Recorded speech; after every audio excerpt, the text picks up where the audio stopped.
라디오 책방. 책 속에서 삶의 지혜를 찾아보는 시간, 희망의 책 대전본부 강신철 이사장님과 함께합니다. 안녕하세요. 예, 안녕하세요. 네, 7월의 첫 번째 시간입니다. 오늘은 어떤 책을 소개해 주실 건가요? 예, 토머스 루이스의 사랑을 위한 과학을 골라봤습니다. 뇌과학 관점에서 사랑을 다룬 책입니다. 사랑을 위한 과학.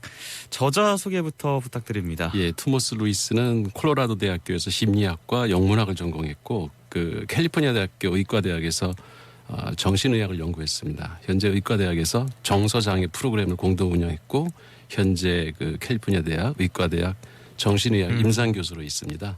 그리고 공저자 페리 에미니와 리처드 레넌도 이제 같은 대학 교수들입니다. 네. 근데 설명해 주신 대로 뇌과학의 관점에서 보는 사랑이라 사랑에 대한 어떤 이야기가 들어있을지 궁금합니다. 예, 이 책에 따르면 인간의 뇌는 3단계로 진화했다고 합니다. 가장 먼저 발달한 뇌를 이제 파충류의 뇌라고 하는데요. 우리 뇌의 가장 깊숙한 곳에 자리 잡고 있습니다. 이 파충류의 뇌에서는 생명체를 유지하는 데 꼭 필요한 호흡이나 심장 박동 등을 이제 조절한다고 하는데요. 이 뇌는 조금만 손상이 가도 즉시 생명을 잃는다고 합니다. 정말 1차원적인 차원의 뇌를 말씀하시는 건데, 그렇다면 1차원 이후 두 번째 단계에서는 어떤 뇌가 발달을 했나요? 예, 파충류의 뇌를 둘러싸고 있는 변연계라고 하는 뇌인데요. 이 변연계는 포유류 이상의 고등동물만 가지고 있다고 합니다. 포유동물은 그러니까 자식을 따뜻한 몸 안에서 키우는 능력을 가지고 있죠. 이들은 자식들과 복잡하고도 섬세한 상호작용을 하게 되는데요. 사랑의 감정은 바로 이 변연계에서 나온다고 합니다. 변연계를 가진 포유동물은 자식들에게 노래도 불러주고 놀아주기도 하죠. 마지막으로 진화한 뇌를 이제 대뇌 심피지라고 하는데요. 흔히 이성의 뇌라고 합니다. 말하기, 쓰기, 계획, 추론 등의 능력이 모두 이 심피질에서 나오면서 기억력도 심피질의 기능 중에 하나입니다. 네, 파충류의 뇌, 변연계, 그리고 대뇌 심피질. 우리의 뇌가 이렇게 세 가지 단계를 거쳐 진화를 했다는 말씀인데요. 그렇다면 오늘 다룰 사랑과 관련한 뇌는 2단계에 해당되는 변연계인가요? 예, 그렇습니다. 포유동물은 어린 새끼를 보호하고 다른 포유동물의 내면 상태를 감지하면서 자신의 생리 반응을 상황에 맞게 조절하는 과정에서 이제 사랑의 감정이 필요하게 됐는데요. 상대도 이런 변화를 감지해서 똑같은 방식으로 조절해 나간다고 합니다. 이렇게 포유동물이 상호 교환과 신체적 적응을 통해서 서로의 내적 상태에 자신을 조율하는 협주곡을 이제 변연계 공명이라고 하는데요. 처음 이성을 만났을 때 말 한마디 주고받은 적도 없는데 어떤 사랑의 감정을 느끼는 경우가 있죠. 네. 남유식 아나운서 이런 경험이 있나요? 있습니다. 이런 감정, 상대방과의 일체감 같은 것이 바로 변연계 공명이 일어난 경우라고 할 수 있는데요. 배우자를 고를 때 이렇게 변연계 공명이 일어난 사람하고 결혼하면 오래가지만 변연계를 무시하고 심피질의 명령대로 외모나 학벌, 직장, 집안 등 조건을 따져서 결혼하면 실패할 확률이 높다고 합니다. 이거 진짜 좋은 말씀이네요. 이게 변연계 공명이 일어난 사람하고 결혼을 해야 된다. 네. 말씀을 들어보면 이 사랑의 감정을 이 책에서는 변연계 공명으로 설명을 하고 있군요. 그렇죠. 이 변연계 공명은 어머니와 아이의 관계에서도 매우 중요한 역할을 하는데요. 즉 사랑의 감정은 어린이의 성장에 지대한 영향을 미칩니다.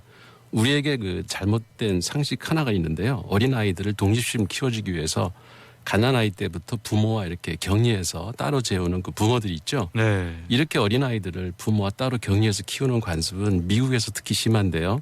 지금은 그것이 어린아이 정서에 매우 안 좋다는 것이 많은 실험 결과를 통해 증명이 돼서 미국 부모들도 아이 양육법을 바꿔가는 추세라고 합니다. 그런데 우리나라에서는 오히려 아이들을 어려서부터 떼어 기르는 일이 늘고 있다고 해서 좀 안타깝습니다. 네, 어릴 때부터 학원도 많이 보내고 그러잖아요. 네. 아이들에게 독립심을 키워주려면 갓난아이 때부터 따로 재우는 훈련을 하는 것이 좋다는 말도 들어본 적이 있는데 사실은 그렇지 않다는 거죠? 예, 정서적으로 좋지 않다고 합니다. 부모와 격리시켜서 키운 아이들은 정서적으로 불안하고 자존감이 떨어지거나 포악한 성격을 가지기 쉽다고 합니다. 이 책에 따르면 아이가 스스로 다른 방에서 자기를 원할 때까지 데리고 자는 것이 좋다고 합니다. 그래서 8살까지 부모가 데리고 잔 아이는 부모가 어디를 가도 집에서 혼자 전혀 두려움 없이 잘 놀고 학교에 가도 친구들에게 자신감을 보이면서 리더십을 발휘하고 아이들과의 관계가 원만하고 매사에 긍정적입니다. 사랑을 듬뿍 받고 자란 아이가 더 당당하게 행동하는 거죠. 아이들은 당연히 부모에게 의존하면서 자랍니다. 하지만 충분히 의존한 후에는 그들 자신의 침대로, 집으로, 삶으로 돌아가기 마련입니다. 부모는 걱정하지 말고 최대한 아이들을 가까이 해야 합니다. 그렇군요. 그렇다면 교수님은 이렇게 잘 알고 계신데 실제적으로 자녀분들을 키울 때는 어떻게 하셨어요?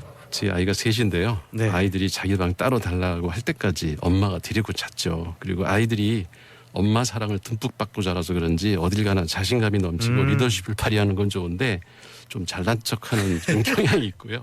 고집도 좀 센 편입니다. 그만큼 정서적으로 안정이 됐다는 증거이기도 하겠죠. 지금 이 말씀을 듣고 나서 양육 방식에 대해서 다시 생각해 보시는 부모님들도 좀 계실 것 같아요. 예, 책에서는 이와 관련한 가슴 아픈 역사 속 한 에피소드가 등장을 하는데요. 13세기 그 신성 로마 제국의 황제인 프레드릭 2세는 아이들을 언어와 격리해서 키우면 인류의 태생 언어를 확인할 수 있을 거다 이렇게 생각을 하고 이제 실험을 했는데요. 프란치스코 수도원에서 이 실험을 했는데 유모들에게는 이제 쓸데없는 소리를 내거나 말을 건네지 말라고 했습니다. 아기들이 어떤 말을 하는지 알기 위해서였는데요. 하지만 아기들은 한마디 말을 하기도 전에 모두 죽었다고 합니다. 이 보고서에는 그 프레드릭 황제의 솔직한 고백이 적혀 있는데요. 아이들은 손을 꼭 쥐어주고 동작을 보여주며 즐거운 표정을 지어주고 얼러주지 않으면 살지 못한다. 이런 고백 문자가 써 있다고 합니다. 이 아이들은 부모의 사랑을 먹고 자라는 존재라는 점을 여실히 증명하는 이야기네요. 예, 또 한 가지 이야기가 있는데요. 그 신성 로마 제국의 비극적인 실험 이후에 600년 뒤인 1940년 미국의 한 마을에서 이제 전염병이 돌았습니다. 이때 정신분석학자 르네 스피츠라는 사람이 마을 고아들을 모아 한 곳에 놓고 보모들이 이제 접근하지 못하도록 한 다음에 음식과 옷, 따뜻한 잠자리를 제공했어요. 그런데 물리적인 조건이 충분했음에도 아이들 대다수가 시름시름 앓다가 결국 사망을 했다고 합니다. 반면 집에서 부모들의 그 보호를 받은 아이들은 같은 전염병에 감염됐지만 대부분 회복을 했고요. 부모의 관심과 그 돌봄의 유무가 생존을 가르는 결과를 만든 셈이죠. 아기는 태어날 때부터 엄마와의 분리에 대한 불안을 경험한다고 하는데요. 동물도 새끼를 부모로부터 떼어놓으면 불안해하고 잘 자라지 못한다고 합니다. 어린 새끼들에게 부모의 사랑은 절대적인 양분이 된다는 것이 입증된 거죠. 말씀 들으면서 요즘 아동학대 관련된 기사들도 참 많이 나오고 있는데 이렇게 아픈 아이들을 돌보는 사람 없이 격리를 시켜보겠다는 발상 자체가 조금은 어이없는 일이기도 하죠. 예. 이 책의 저자들은 사람은 주변 사람들과 애착 관계를 형성해서 서로의 변연계를 조절해 나가야만 건강하게 살 수 있다고 하는데요.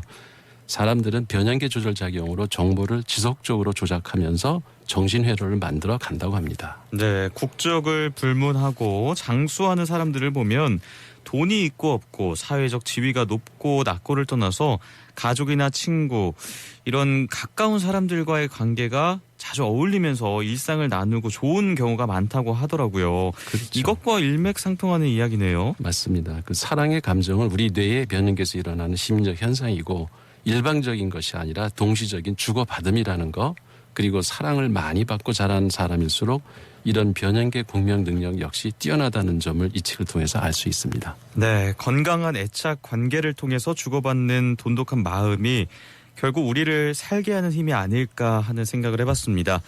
오늘 함께했던 라디오 책방 토머스 루이스의 사랑을 위한 과학이라는 책으로 이야기 나눴고요. 지금까지 희망의 책 대전본부 강신철 이사장님이었습니다. 말씀 감사합니다. 예, 고맙습니다.